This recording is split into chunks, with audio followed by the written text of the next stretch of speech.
Aujourd'hui, je vais te révéler un secret. Il y a une raison à ce que font les gens. Voilà, ça va être un podcast assez sombre, mais indispensable si tu t'intéresses à la création littéraire. L'écrivain, l'écrivaine, c'est la personne qui n'abandonne pas l'enquête pour savoir pourquoi. Depuis gamin, je me torture, j'essaie toujours d'essayer de comprendre pourquoi des gens choisissent des voies qui sont perdantes pour eux et l'autre. C'est le fameuse théorie du panier de crabe. Quand j'ai découvert ça à l'âge adulte, ça m'a pété le cerveau, mais ça a apporté beaucoup de réponses. Ils ont fait comme ça des tests. Ils ont distribué à des gens des sommes d'argent et ils leur ont donné la possibilité de perdre une partie de cet argent si ça en faisait perdre aux autres personnes de l'expérience. Eh bien, 75% des gens ont choisi de faire ça. Alors si on y réfléchit, factuellement, le fait de sacrifier une partie de mon gain pour que l'autre perde ne me donne pas plus d'argent à la fin, au contraire, m'en donne moins. Mais pourtant, trois quarts des gens vont choisir cette solution complètement irrationnelle, dysfonctionnelle, mais parce que ça les soulage biologiquement de se dire ah ouais, mais l'autre gagne moins, l'autre gagne pas plus que moi, ou je mets une crotte de nez à l'autre.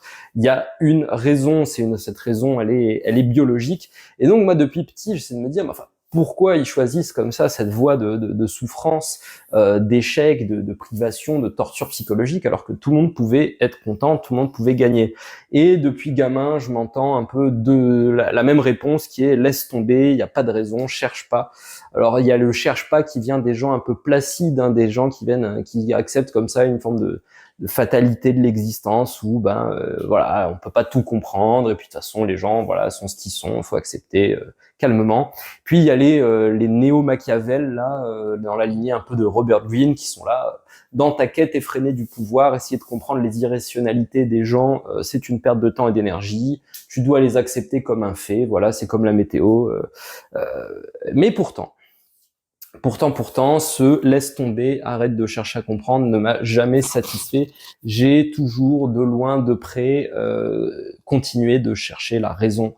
Mais pourquoi, bon sang, pourquoi elles agissent comme ça et finalement, eh bien, après parfois des mois, des années de recherche, on trouve des réponses et on grandit dans cette recherche. C'est ça finalement, c'est la fameuse phrase, c'est pas tant la destination que le voyage qui compte. Quand tu essaies vraiment de comprendre le pourquoi de la nature humaine, tu te mets en route. C'est un travail à la fois introspectif et extrospectif. Je sais pas si ça existe. Allez, je l'invente pour ce podcast. C'est un moment historique. Dans tous les cas, voilà, ça demande d'étalonner, de faire un travail psychologique sur soi-même. Est-ce que je suis paranoïaque? Est-ce que j'ai un ego surdimensionné? En même temps, quand même, il y a des traits des choses qui tendent à montrer comme ça des traits saillants qui semblent indiquer que en face il y a ceci, cela. Et bref, comme ça, il y a un étalonnage permanent entre soi et le monde extérieur. Et au fur et à mesure de cette enquête, de cette chose, tu accumules de la data, tu accumules de la finesse, tu accumules de la précision. Et ça, c'est du matériau brut. Et ce matériau brut, tu le raffines via ton inconscient et il va ressortir sur la page. C'est pour ça que les gens, voilà, moi je suis un gros fan de Fitzgerald par exemple. Il y a cette finesse où j'aime bien le cinéma de Sofia Coppola, je trouve, si je devais lui trouver un équivalent cinématographique. J'aime pas tous ses films, mais il y a certains films de Sofia Coppola que j'aime beaucoup. Il y a cette finesse de l'acuité de la perception, du regard, du non-dit.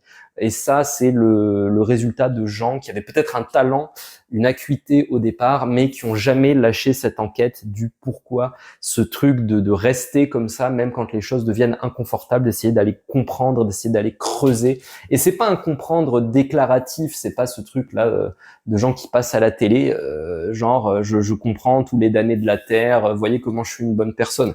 C'est quelque chose qui se passe entre toi et toi, au sein de ta conscience, mais c'est indispensable, on va dire, pour eh bien engranger du matériau tout simplement. Je pense que c'est ça le super pouvoir des écrivains. Il y a rien de mystique, c'est juste en fait, c'est un principe qui est être capable de rester dans l'inconfort. Voilà. Je pense que écrire c'est inconfortable dès que c'est sur du temps long, corriger c'est très inconfortable et continuer de se poser la question du pourquoi alors qu'elle ne te rapporte rien dans l'immédiat, que ça soit en termes d'argent, de statut social, enfin bref de tout ce qui est gratifiant, rester quand même à creuser comme ça avec sa tractopelleuse mentale, même si ça rapporte rien, c'est ce qui fait le matériau ensuite qui fera que tu pourras écrire notamment des personnages. Je crois beaucoup plus à ça et à ta vie qui va rejaillir de cette façon sur la page, et c'est beaucoup plus profond et c'est beaucoup plus méta que les gens qui sont là mais attends, ce personnage c'est moi, non? Non, il y a des chances que ça soit pas toi. Mais bref, je préparais ce podcast et j'ai entendu un super exemple comme ça en écoutant un podcasteur américain. Il racontait qu'un ami était venu le voir à Los Angeles et il partait, cet ami, à une soirée hip-hop et il s'est fait tabasser par 4 mecs. Et donc son ami lui dit mais qu'est-ce que tu portais? Et l'autre dit bah est-ce que tu portais un bandana? Et l'autre répond eh oui. Et tu fais bah erreur. Il disait en fait à Los Angeles, même si vous pensez savoir les codes des différents gangs, le bandana c'est un appel, enfin voilà, c'est dans tous les cas c'est pas un truc à porter parce que c'est un signe distinctif de gang et que si vous avez un bandana d'une couleur d'aucun des gangs, c'est quand même un peu une provocation et ça peut vouloir dire genre j'en suis pas mais je suis là innocemment avec un de vos symboles et vous pouvez vous faire défoncer par des criminels. Est-ce que c'est juste? Non. Est-ce que c'est rationnel? Non. Factuellement, par contre, son ami s'est fait tabasser et son ami lui a dit je me suis fait tabasser pour aucune raison. Et à quoi le podcasteur lui a répondu non, il y avait une raison, c'est juste que tu la connaissais pas. Voilà, il y a une raison. Ne lâche pas le fil d'Ariane qui te permettra de la trouver ou en tout cas d'en discerner les contours.